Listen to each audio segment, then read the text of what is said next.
What is going on, everybody? I am L-Style, and in this video I'll be answering the question, do MMOs need to be open world? In the first part of the video I'll be looking at how open worlds can be detrimental to the player experience, and in the second half we'll be looking at the positive aspects of the worlds of MMOs.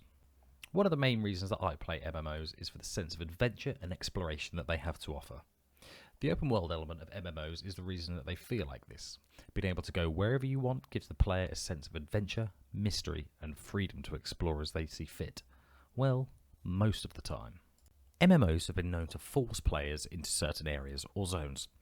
For example, in Classic WoW, New World and Guild Wars 2, zones are level capped, meaning you can go to them, but if you're underleveled, you're going to have a bad time. Okay. Loot earned in these areas are usually only usable by the specific level range that the zone is designed for.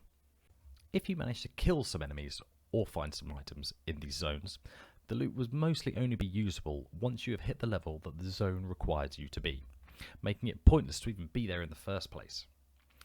Now, if you're over-leveled, you will earn little to no experience in low-level areas, and the game won't feel challenging.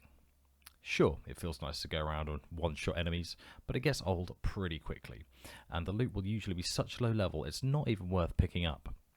By forcing players in certain areas takes away the freedom to explore as they want to, therefore creating an illusion that the game is open world. I see each zone as a level in a linear experience while I'm progressing in most MMOs. A way around this is by scaling the zones to the player's level. This gives a player total freedom to do whatever they want, whenever they like. Elder Scrolls Online is a fantastic example of this. You can create a fresh character and explore any zone, including the latest expansion content, from the very start. The only downside with this is that I have noticed is that if I leave a zone partway through a quest line to explore another zone, when I go back to the quest line I originally started, I have forgotten what was going on with the story. But that sounds like a me kind of problem. Another reason scaling is great is that it allows players of any level to group up and play content together. You could be max level and group up with a fresh new character and still be able to enjoy the same experience. Open world exploration can also be hindered by linear story quests. I suppose it depends on the reason that you're playing an MMO in the first place.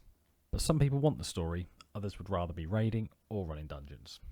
So many MMORPGs have a set linear story that no matter how the player interacts with the world, the outcome will be the same. An exception to this is Star Wars: The Old Republic. A story-driven game, but will give you the freedom to make the choices and to steer the story in the direction that you want, removing that linear feeling while still sticking to a storyline.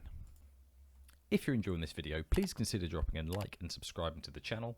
It's completely free for you guys and it's going to help me out a great deal.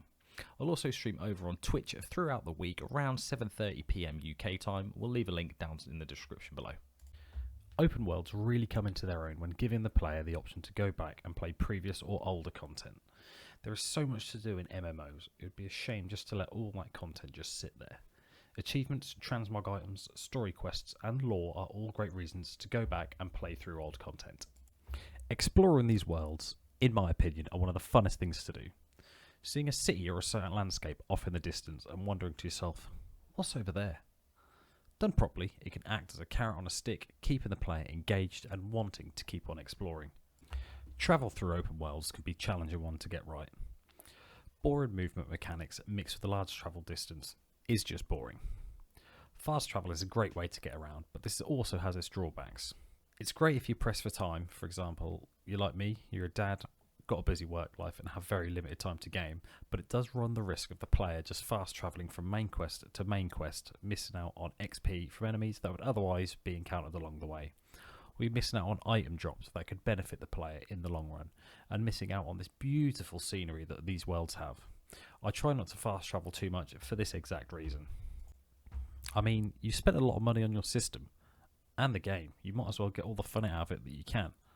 Well, don't get me wrong, I'm not saying get rid of fast travel. MMOs need fast travel in some form. Travel needs to be made engaging rather than just holding down a button in a direction and go. The use of mounts could make travel more engaging with cool animations and sounds. I mean, flying on a griffin is much more fun than just walking around.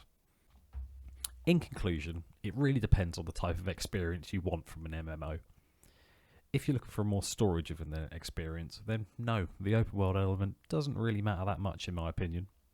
If you like to explore and get lost in the world, then yes, obviously it needs to be open world, but I mean, that's more to the player to decide. Thanks for watching my video.